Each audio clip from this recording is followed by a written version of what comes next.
ಜಿಲ್ಲಾಧಿಕಾರಿಗಳ ಕಚೇರಿ ಮುಂದ್ಗಡೆ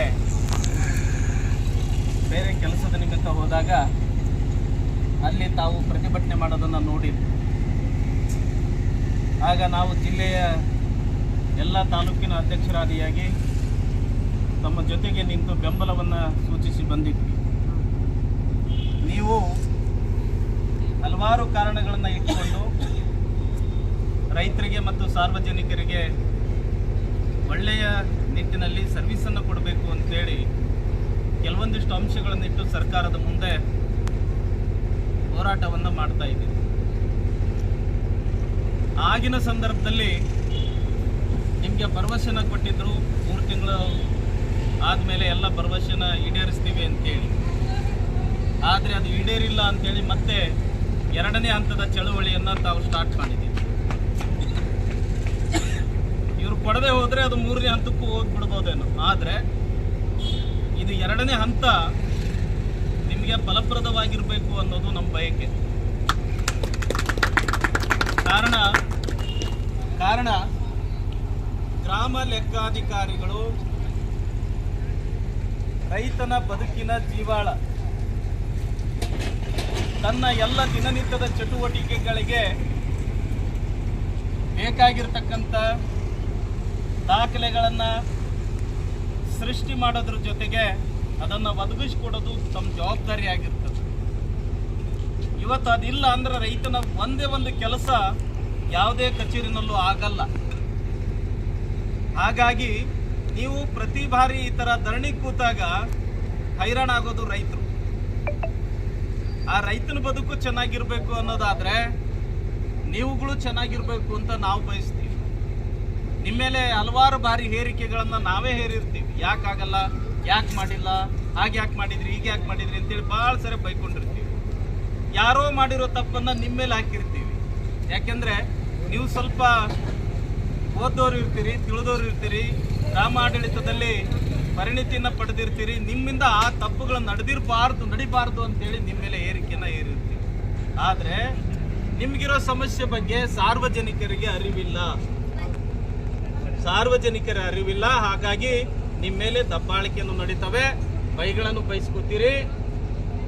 ಒಂದು ಕಡೆ ಕೂತು ಕೆಲಸ ಮಾಡಲಿಕ್ಕೆ ನಿಮಗೆ ಇನ್ನೂ ಸಾಧ್ಯ ಆಗ್ತಾ ಇಲ್ಲ ಅನ್ನೋದೇ ನಮಗೂ ಕೂಡ ಒಂದು ಸೋಜಿಗದ ಸಂಗತಿ. ಎಲ್ಲಿ ಸಿಗ್ತಾರೆ ಗ್ರಾಮ ಲೆಕ್ಕಾಧಿಕಾರಿ ಅಂತ ನೋಡಿದ್ರೆ, ನಿಮ್ಗೇನು ಕೇಂದ್ರ ಕಚೇರಿ ಅಂತ ಕೊಟ್ಟಿರ್ತಾರೆ, ಹೋಬಳಿ ಮಟ್ಟದಲ್ಲಿ ಇರಲ್ಲ, ಪಂಚಾಯತ್ ಮಟ್ಟದಲ್ಲೂ ಇರಲ್ಲ. ಪ್ರತಿ ಬಾರಿ ಹಾನಗಲ್ ಕ್ಷೇತ್ರದಲ್ಲಿ ಇರ್ತೀರಿ.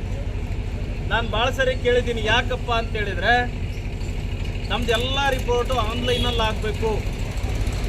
ಆನ್ಲೈನಲ್ಲಿ ಮಾಡೋದಕ್ಕೆ ನಾವು ಹಾನಗಲ್ಗೆ ಹೋಗಬೇಕು, ನಮಗೆ ಯಾವುದೇ ಸಲಕರಣೆಗಳಿಲ್ಲ ಅಂತ ಹೇಳಿದ್ದೀನಿ. ನಮ್ಮಲ್ಲಿ ಯಾಕಿರಲ್ಲ ಪಂಚಾಯತಿ ಮಟ್ಟದಲ್ಲಿ ಅಂತ ಕೇಳಿದರೆ ನಮ್ಗೆ ಉಳ್ಕೊಳ್ಳೋದಕ್ಕೆ ರೂಮ್ ಇಲ್ಲ ಅಂತ ಹೇಳಿದಿರಿ, ಕಂಪ್ಯೂಟರೈಸ್ ಯಾವುದೇ ಸಿಸ್ಟಮ್ ವರ್ಕ್ ನಮ್ಮಲ್ಲಿ ನಡೀತಾ ಇಲ್ಲ ಅಂತ ಹೇಳಿದಿರಿ. ಮತ್ತು ಅದಿಲ್ಲ ಅಂದರೆ ಒಬ್ಬ ಗ್ರಾಮ ಲೆಕ್ಕಾಧಿಕಾರಿ ಕೆಲಸ ಮಾಡೋದಾದ್ರೂ ಹೇಗೆ? ಗ್ರಾಮ ಲೆಕ್ಕಾಧಿಕಾರಿ 5-6 ಹಳ್ಳಿನ ನೋಡಬೇಕು. ಅಲ್ಲಿ ಓಡಾಟಗಳಿರ್ತವೆ. ಜನ 5-6 ಹಳ್ಳಿ ಸುತ್ತೋದೇ ಕಷ್ಟ ಆಗಿರ್ತದೆ. ಇನ್ನು ತಾಲೂಕಾ ಪ್ಲೇಸಿಗೆ ಬಂದು ಹೋಗ್ಬೇಕು ಅಂದರೆ ಅದು ಇನ್ನೂ ಬಹಳ ಕಷ್ಟ. ಹಾಗಾಗಿ ಸರ್ಕಾರಕ್ಕೆ ತಮ್ಮೆಲ್ಲರ ಧ್ವನಿಯಾಗಿ ನಾನು ಕೂಡ ರೈತ ಸಂಘದವನಾಗಿ ನನ್ನ ಜನರ ರಕ್ಷಣೆಗಾಗಿ ನಮ್ಮೆಲ್ಲ ಗ್ರಾಮ ಲೆಕ್ಕಾಧಿಕಾರಿಗಳ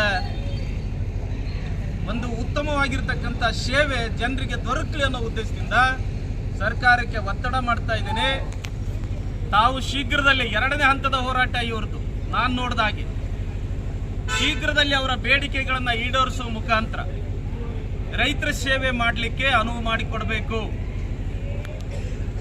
ಅದು ಸರ್ಕಾರಕ್ಕೂ ಕೂಡ ಒಂದು ಗೌರವವನ್ನು ತಂದುಕೊಡ್ತಕ್ಕಂಥ ಒಂದು ವಿಷಯ ಇದಾಗಿರೋದ್ರಿಂದ ಅವರು ಅಳಲು ಸರ್ಕಾರಿ ಸೇವೆ ಮಾಡ್ತಿರತಕ್ಕಂಥ ಸೇವಕರಿಗೆ ನೀವು ರಕ್ಷಣೆ ಕೊಡ್ತಾ ಇಲ್ಲ. ಅವ್ರಿಗೆ ಬೇಕಾಗಿರ್ತಕ್ಕಂಥ ಸೇವೆಗೆ ಅನುಕೂಲ ಆಗ್ತಕ್ಕಂಥ ಹಲವಾರು ರೀತಿಯ ಕಂಪ್ಯೂಟರ್ ಆಗಿರ್ಬೋದು, ರೂಮ್ ಆಗಿರ್ಬೋದು, ಅವರಿಗೆ ಓಡಾಡ್ಲಿಕ್ಕೆ ಆಗಿರ್ಬೋದು, ಇನ್ನೊಂದು ಮತ್ತೊಂದು. ಅವ್ರದ್ದು 23 ಬೇಡಿಕೆಗಳು. ಅವರಿಗೆ ಪದೋನ್ನತಿ ಇಲ್ಲ. 15-20 ವರ್ಷದಿಂದ ಒಂದೇ ಕಡೆ ಸೇವೆ ಮಾಡ್ಕೊಂಡಿರ್ತಕ್ಕಂಥ ವ್ಯಕ್ತಿಗಳು ಅವರು. ಅವರಿಗೆ ಪದೋನ್ನತಿ ಇರಬೇಕು, ಬೇರೆ ಕಡೆ ವರ್ಗಾವಣೆಗಳು ಇರಬೇಕು. ಇದೆಲ್ಲವೂ ಕೂಡ ಸರ್ಕಾರ ಗಮನ ಹರಿಸಿ ಅವರ ಬೇಡಿಕೆಗಳನ್ನು ಈಡೇರಿಸಬೇಕು ಅಂತೇಳಿ ತನ್ಮೂಲಕ ಒತ್ತಾಯಿಸ್ತಾ ಎಲ್ಲ ಗ್ರಾಮ ಲೆಕ್ಕಾಧಿಕಾರಿಗಳ ಬೇಡಿಕೆಗಳು ಈಡೇರಲಿ, ತನ್ಮೂಲಕ ನಮ್ಮೆಲ್ಲ ರೈತ ಕುಲಕ್ಕೆ ಅನುಕೂಲ ಆಗೋ ಥರ ಕೆಲಸ ಅವರು ನಿರ್ವಹಿಸಲಿ ಅಂತ ಹೇಳ್ತಾ ತಮ್ಮೆಲ್ಲರಿಗೂ ಕೂಡ ಈ ಸಂದರ್ಭದಲ್ಲಿ ಯಾವುದೇ ಕಾರಣಕ್ಕೂ 2ನೇ ಹಂತದ ಹೋರಾಟ ನಿಮಗೆ ಫಲಪ್ರದವಾಗಿರಲಿ ಅಂತ ಮತ್ತೊಮ್ಮೆ ಹೇಳ್ತಾ ಸರ್ಕಾರಕ್ಕೆ ಎಚ್ಚರಿಕೆಯನ್ನು ಕೊಡ್ತಾ ನಮಗೆಲ್ಲ ವಂದಿಸಿ ನಾನು 2 ಮಾತನ್ನು